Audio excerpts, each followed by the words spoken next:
Drammatico 1° maggio sulle strade del Veneto, 2 persone hanno perso la vita in altrettanti incidenti accaduti a Cordignano e lungo la Treviso Mare.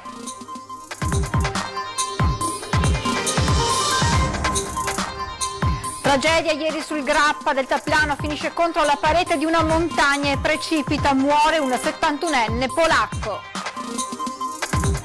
Vasto incendio ieri sera a Torre di Mosto, le fiamme hanno distrutto parte di un capannone, ancora da chiarire le cause dell'arogo. Ex Popolari, dopo la firma del Capo dello Stato Mattarella è stato pubblicato in Gazzetta Ufficiale il decreto che istituisce il fondo per i risparmiatori truffati. Un albero di oltre 20 metri è caduto ieri finendo contro il muro perimetrale di una palazzina a Mestre, danneggiato un appartamento, fortunatamente nessuno è rimasto ferito. Sindacati in piazza ieri in occasione della festa del 1° maggio a Padova, al centro il lavoro, soprattutto quello precario, ma anche il welfare e l'immigrazione. La morte dell'ultimo mulo alpino e la commozione tra le penne nere della Marca, il coro Ana di Oderzo dedica all'animale un canto d'addio. Buongiorno e ben ritrovati con la prima edizione dei nostri telegiornali. In primo piano un'ampia pagina di cronaca a partire dalla drammatica giornata di ieri lungo le strade del Veneto con 2 incidenti che hanno provocato altrettante vittime. 1° maggio drammatico sulle strade venete con 2 vittime. A Cordignano è da poco passato mezzogiorno quando Gabriele Gobbo, 66enne di Sacile ma residente a Caneva, alla guida della sua auto per motivi che dovranno essere chiariti dai carabinieri, esce di strada e finisce la sua corsa contro un albero. Violentissimo l'impatto. Quando sul posto arrivano i sanitari del SUEM, per Gobbo purtroppo non c'è più nulla da fare. Poche ore più tardi, nel primo pomeriggio, un'altra tragedia si consuma lungo la Treviso Mare tra Fossette e Caposile. Scontro tra una moto e un'auto. A perdere la vita Anthony Pavan, centauro di 38 anni di Roncade, che nell'impatto viene sbalzato dalla sella. L'uomo muore poco dopo. Intanto questa mattina 6 persone sono rimaste lievemente ferite in un incidente accaduto intorno alle 9, che ha coinvolto diversi mezzi lungo la strada che da Pieve di Soligo conduce a Conegliano, all'altezza di Refrontolo. Ma nella giornata di ieri non solo incidenti stradali, nella Marca trevigiana c'è stata anche una vittima sul Grappa, si tratta di un deltaplanista di 71 anni. La giornata ideale per alzarsi in volo con il parapendio, ma ieri sul Monte Grappa si è consumato il dramma di un 71enne polacco, Marek Jerzy Rozalski, precipitato al suolo e morto sul colpo. È stato un altro pilota che ha assistito all'incidente poco dopo le 14 a dare l'allarme. Verso il Grappa è decollato l'elicottero del SUEM di Pieve di Cadore, destinazione località Monte Legnarola, contro la cui parete lo sfortunato deltaplanista sarebbe andato a sbattere. La vela è stata individuata su un ripido pendio tra gli alberi a quota 1350 metri. Un tecnico è stato calato al suolo col verricello. Raggiunto il pilota, ruzzolato per una 50 di metri, ne è stato constatato il decesso. Sul posto una squadra del soccorso alpino della Pedemontana del Grappa che ha recuperato la salma affidandola al carro funebre a Borso del Grappa, dove l'aspettavano anche i carabinieri. Ieri sera intorno alle 21 un vasto incendio ha parzialmente distrutto un capannone di un'attività di sistemi automatizzati a Torre di Mosto in provincia di Venezia. Secondo un primo bilancio le fiamme avrebbero bruciato 3 furgoni e danneggiato la struttura. Le squadre dei vigili del fuoco sono intervenute da San Donà, Portogruaro e Mestre con 2 autopompe, 2 autobotti, un'autoscala e 16 operatori. Pompieri che hanno circoscritto le fiamme evitando il coinvolgimento dell'intero capannone. Sono in corso le operazioni di aerazione dei locali, la messa in sicurezza dello stabile e naturalmente al vaglio anche le cause che hanno provocato l'incendio. Paura nella mattinata di ieri ad Arzignano per un altro incendio che ha coinvolto un appartamento. Arzignano, a fuoco un appartamento al 7° piano di una palazzina in via Kennedy abitato da una famiglia di stranieri composta da 4 persone. Fortunatamente nessuno è rimasto ferito, ma l'intera palazzina a scopo cautelativo è stata evacuata dai vigili del fuoco intervenuti sul posto con l'autoscala. Ad innescare l'incendio pare sia stata una termocoperta probabilmente difettosa. Le fiamme poi si sono propagate rapidamente al materasso e ai mobili presenti nella stanza. Danni da fumo in tutto l'appartamento che è stato inibito all'uso fino al ripristino degli impianti della salubrità dell'ambiente. Lasciamo per un attimo la cronaca per parlare delle ex popolari, perché legge il fondo truffati dalle banche. La norma all'interno del decreto crescita è stata firmata dal Capo dello Stato ed è stata pubblicata in Gazzetta Ufficiale, quindi è esecutiva. Ricordiamo i termini: tutti possono accedere al fondo, però con diverse modalità: immediata per chi ha un patrimonio immobiliare fino a 100.000 euro e un reddito non superiore ai 35.000 euro annui, con un arbitrato per tutti gli altri risparmiatori, compresi chi ha già firmato il ristoro proposto dall'allora Veneto Banca Popolare Vicenza. Ora si devono attendere i decreti attuativi e un probabile variazione sul tetto massimo del patrimonio immobiliare, che dovrebbe alzarsi a 200.000 euro. Soddisfazione naturalmente da parte delle associazioni dei risparmiatori, anche se non sono mancati contrasti sia sulla soglia immobiliare che sul valore del reddito. Torniamo alla cronaca, ci colleghiamo in diretta con Ilaria Marchiori che ci racconta di quanto accaduto ieri a Mestre, un albero caduto che si è abbattuto su una palazzina. Buongiorno Ilaria.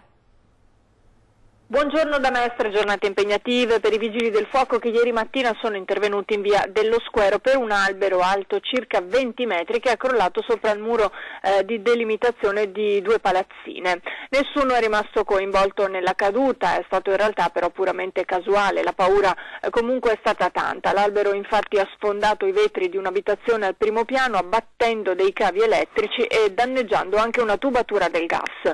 I vigili del fuoco sono giunti sul posto con 3 automezzi, tra cui l'autoscala, l'autogru e 9 operatori, e hanno provveduto al taglio dei rami e alla rimozione della pianta, ripristinando tutte le condizioni di sicurezza. Sono al vaglio dei tecnici le cause della caduta dell'albero. Ma non è tutto, perché sempre a Mestre nel pomeriggio però la linea del tram si è bloccata in viale San Marco. Questo perché un ramo si è adagiato proprio sopra il cavo del siluro rosso, causandone l'interruzione.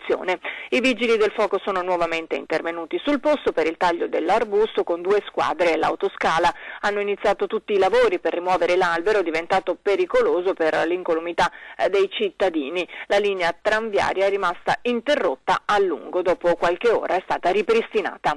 Da Mestre è tutto, restituisco la linea allo studio. Grazie ad Ilaria Marchiori. Ieri in molte piazze venete le celebrazioni per la festa del 1° maggio in Piazza dei Signori a Padova. Si è parlato naturalmente di lavoro ma anche di welfare e immigrazione. La festa del lavoro anima Piazza dei Signori, ma è sempre più la festa del lavoro precario, quella che si celebra il 1° maggio. Per i sindacati ormai non si può più ignorare il cambiamento sostanziale del mondo dell'occupazione. Lavoro, diritti, stato sociale, i temi discussi sul palco a Padova anche dal mondo delle istituzioni. La dignità umana e la salvaguardia della vita dei lavoratori non possono essere mai subordinati alla ricerca del profitto. È necessario quindi che la sicurezza del lavoro diventi un valore diffuso innanzitutto dal punto di vista culturale. Dalla sicurezza sul posto di lavoro al pensiero di chi un lavoro non ce l'ha e fa fatica a trovarlo a causa magari dell'età avanzata. Questi i temi ricordati nelle parole del sindaco di Padova Sergio Giordani, ma il 1° maggio è stato anche l'occasione di riflessione sul tema dei migranti. Siamo di fronte a un bivio e dobbiamo decidere quale modello di società vogliamo.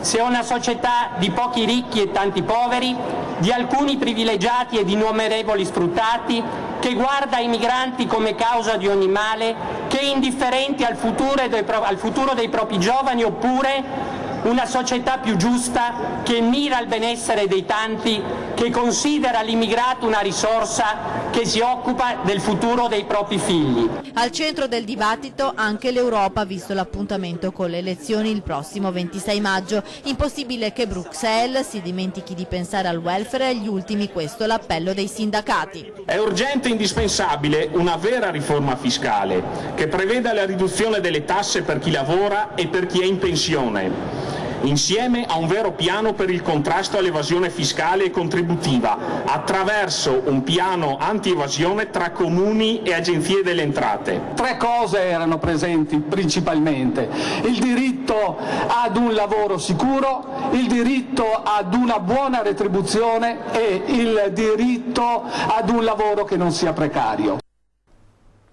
Sarà la casetta del popolo, nuova occupazione a Padova dopo lo sgombero della mensa Marzolo. Il circolo Catai vicino al collettivo Gramigna ha occupato un ex centro anziani dell'Arcella.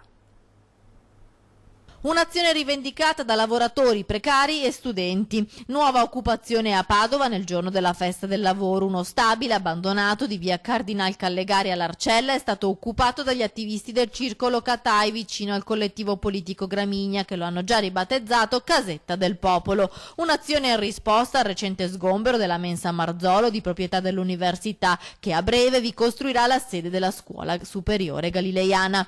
La nuova Casetta del Popolo, occupata all'Arcella per anni, invece era stato un centro anziani, poi è stato chiuso e lasciato all'abbandono. Ora il collettivo Catai ha rivendicato l'occupazione su Facebook, mostrando le foto delle stanze interne ripulite e sistemate. Gli spazi saranno a disposizione per i cittadini dell'Arcella, hanno scritto, organizzando proprio per il 1° maggio una grigliata. Adesso la denuncia di un cittadino di Mestre che ai nostri microfoni racconta: mi hanno multato ma io quella strada non l'ho mai percorsa, chi ha sbagliato, dice, chieda scusa. Da anni percorre la stessa strada, eppure il signor Rocelli questa volta si è visto recapitare a casa una multa alquanto anomala per aver imboccato una zona ZTL a Mestre, nello specifico via Pio X, dove lui sostiene di non essere mai stato. Io ho parcheggiato, come tutti quanti i mestrini, la macchina nel Parco Ponci, e quando si è trattato di uscire ci sono 2 strade da prendere che sono indicate sia nella via Fappani e si gira a sinistra andando verso Viale San Marco, oppure questa viuzza che è per la parte di qua. Che cosa è successo? Che mi sono arrivate delle multe. Incredibilmente, difatti, io quando sono andato a contestarle mi aspettavo che il vigile mi chiedesse anche scusa, perché è talmente evidente l'errore che hanno commesso. Rocelli infatti dice di non aver mai imboccato quella strada, ma soprattutto, fotogramma alla mano, risulta che la telecamera in questione abbia ripreso la sua auto in senso di marcia contrario. Evidentemente il vigile che ha appurato l'infrazione, secondo il vigile, ha sbagliato completamente, perché la via Pio X è questa, in questa direzione, se vi voltate la vedete, e io la multa l'ho presa in quella direzione lì, che è obbligatoria a passarla per forza, perché l'indicazione stradale indica, ecco vedete, questa macchina adesso prenderà la stessa strada di cui io ho preso la multa. Solo che il fermo immagine avrebbe dovuto riprendere la parte posteriore e non anteriore, ma l'automobilista vuole andare a fondo. La fotografia chiaramente indica che sono dalla parte sinistra e non dentro via Pio X, dunque con la zona ZTL. Però questi mi dicono di rivolgermi o al prefetto o addirittura fare un ricorso al giudice di pace. Si vede solo e esclusivamente la macchina e basta, non si vede altro. Potrebbe essere stata fatta, che ne so, a Treviso, a Firenze, a Genova. È una macchina normale che è in una strada. Quindi non c'è nessuna indicazione, non c'è niente che verifica che io ero in via Pio X. Cioè non è contestualizzata? Non è contestualizzata assolutamente, e quindi non ho nessuna intenzione di ricorrere. Primo, casomai mi rivolgerò a un avvocato, ma chiedo a chi ne ha dovere di intervenire immediatamente prima che altri cittadini subiscano un sopruso del genere. Una notizia di cronaca: un 37enne marocchino è rimasto ferito durante l'aggressione subita da un gruppo di giovanissimi che intendevano portargli via il telefonino. Il fatto, avvenuto a Lonigo nel Vicentino, è ora al vaglio dei carabinieri. Al momento sarebbe escluso un movente diverso da quello della tentata rapina, probabilmente ad opera di un gruppetto di sbandati che, dopo aver ingaggiato con il 37enne una colluttazione senza riuscire ad impadronirsi del cellulare, sono fuggiti portandogli via la bicicletta. Adesso ci spostiamo in provincia di Treviso, esattamente tra Catron, Porte Grandi e Caposile, quindi a cavallo tra Treviso e Venezia, perché la gente del paese ha chiesto il nostro intervento per documentare la moria di api che sta impensierendo, e non poco, tutta la comunità. Qui a Caposile c'è molta sensibilità su questo e tutti si chiedono, vogliono sapere. Tutti mi hanno chiama Antena 3 perché vogliono capire, vogliono sapere, vogliono spiegazioni. Ivano Bottan è un po' come il sindaco di Caposile e il bar del paese fa un po' da municipio dove tutti chiedono e raccontano. E da una settimana in questo tratto di piana un po' veneziana, un po' trevigiana e molto lagunare non si parla d'altro che delle api morte di Montagnier. Sì, i giorni qua non si parlava d'altro della moria delle api del signor Montagnier, perché ne sono morte tantissime e tutti preoccupati qua a Caposile perché sono arrivate tutta sta moria all'improvviso e nessuno sa bene spiegarsi il perché. Eccole le api morte sotto gli alveari di casa Montagnier. A Giancarlo, pensionato con 40 anni di passione per favie e miele, piange il cuore a mostrare questo scempio che la pioggia ha reso ancora più brutto da vedere. E non c'entrano parassiti come la varroa, piuttosto, vista la stagione, l'ennesimo uso, meglio abuso dei trattamenti alle coltivazioni. Ho cominciato giorno per giorno a vedere che c'erano sempre più api per terra e praticamente vedevi proprio le api che cadevano e tremolanti poi rimanevano a terra e qua si vede l'esempio che praticamente sono rimaste. Un'agonia sicuramente causata da avvelenamento. Vanno giù tremolanti, molto probabilmente hanno recuperato del veleno su qualche coltivazione trattata e poi cadono tremolanti con le ali aperte, la ligula fuori e per quello che mi hanno insegnato questo è il segno in cui c'è stato avvelenamento. Ma senza analisi costose è praticamente impossibile risalire a responsabili di questo disastro. Io chiedo le istituzioni al governatore Zaia, al vice governatore Forcolin, a chi di competenza di provvedere ai controlli di questi prodotti che vengono usati in maniera spudorata, diciamo, in maniera non consapevole, pensando che l'ape è la nostra unica salvezza del futuro. Già, perché le api sono uno degli indicatori fondamentali dell'ambiente dove viviamo. Questa qui è la teoria di Einstein che diceva quando moriranno le api, 4 anni dopo circa non ci sarà più niente per noi. È il momento di fermarci per pochissimi secondi di pubblicità, restate con noi, a tra poco.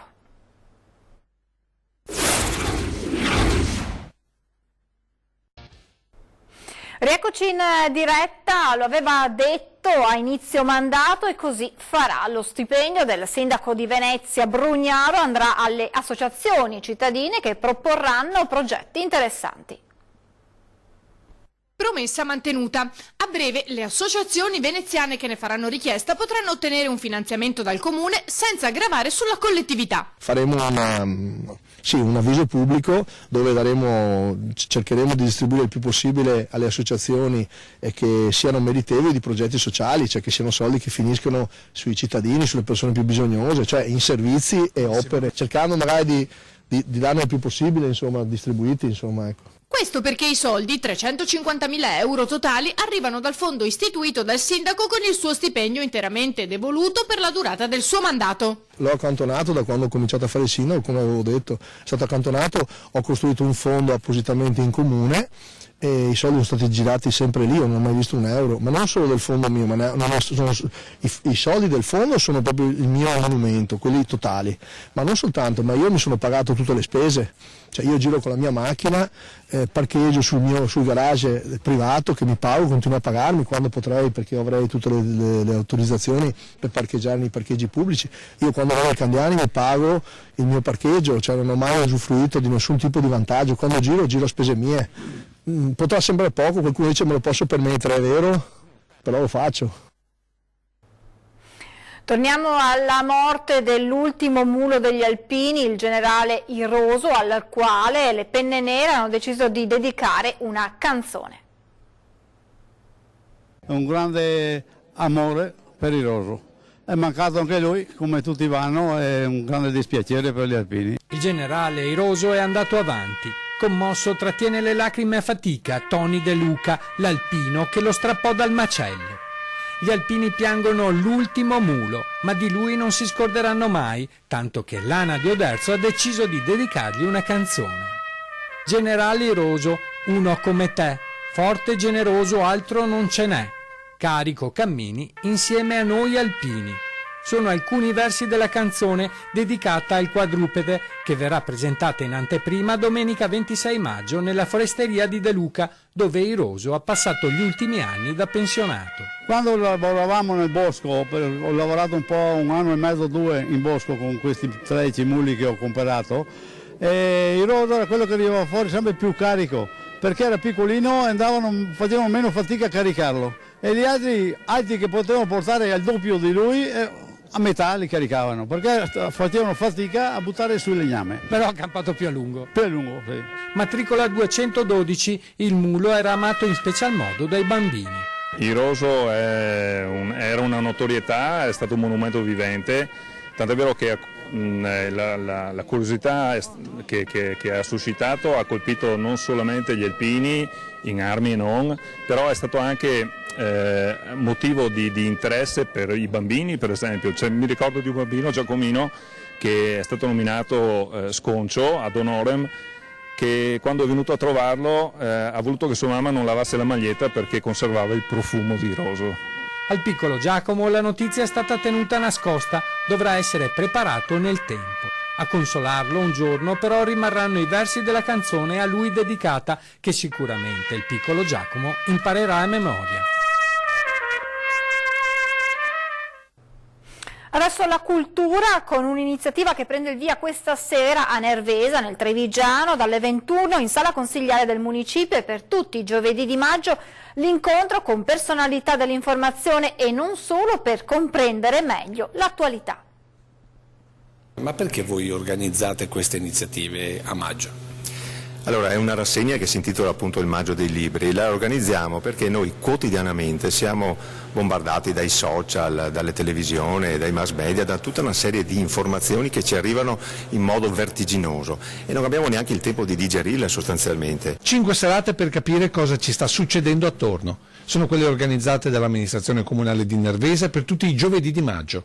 Ultimi preparativi questa mattina in sala consigliare per la serata inaugurale che vedrà letture e musica insieme. Cominciamo il 2 con Paolo Benvenu e Massimo Del Papa che parlano di poesia, proseguiamo con Omar Pedrini, cantante di Timoria, che parlerà della musica nella vita, poi andiamo avanti con forse il tema fondamentale di questo maggio che sono i migranti, e ne parleremo con Domenico Quirico, inviato di guerra della Stampa, e poi proseguiamo con Tony Capozzo che parlerà di Islam, di Allah, della culla del terrore come la chiama lui, e infine chiuderemo il 30 maggio con un trevigiano, Fulvio Luna Romero, che parlerà di musica e di noir e di gialli, perché lui è uno scrittore oltre che un cantante. Temi importanti ma anche musica come collante durante le riflessioni. C'è la musica perché l'abbiamo individuata come strumento per avvicinare le persone alla lettura e ai libri.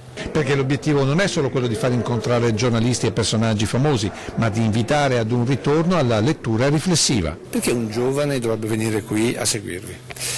Secondo me perché è un momento di riflessione, è un momento di gestione di notizie che altrimenti ci scivolano addosso troppo velocemente.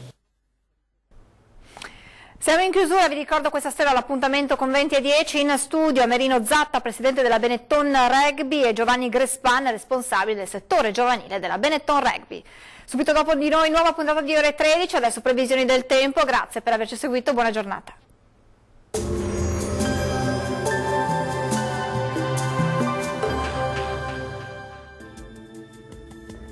Ben ritrovati al meteo. Tempo inizialmente buono sulle nostre regioni, ma nel corso della giornata la situazione tenderà a peggiorare in alcuni settori. Nel dettaglio sul Veneto sarà ampiamente soleggiato dappertutto al mattino. Dal pomeriggio aumenterà la nuvolosità sui rilievi, dove non si esclude anche qualche precipitazione. Temperature minime tra 7 e 10 gradi, massime in lieve aumento oscillanti tra 18 e 23 gradi. Situazione simile sul Friuli Venezia Giulia, con tanto sole ovunque, ma col passare delle ore il cielo tenderà a coprirsi sui monti con occasionali rovesci in locale sconfinamento alle pianure limitrofe. Temperature minime tra 7 e 12 gradi, massime tra 17 e 21 gradi. Sarà soleggiato sul Trentino Alto Adige, specie nella prima parte della giornata, ma anche in questo caso peggiorerà durante le ore pomeridiane con qualche temporale a carattere sparso. Temperature minime intorno agli 8 gradi, massime comprese invece tra 21 e 22 gradi circa. Dal meteo di Antenna 3 per ora è tutto. Arrivederci.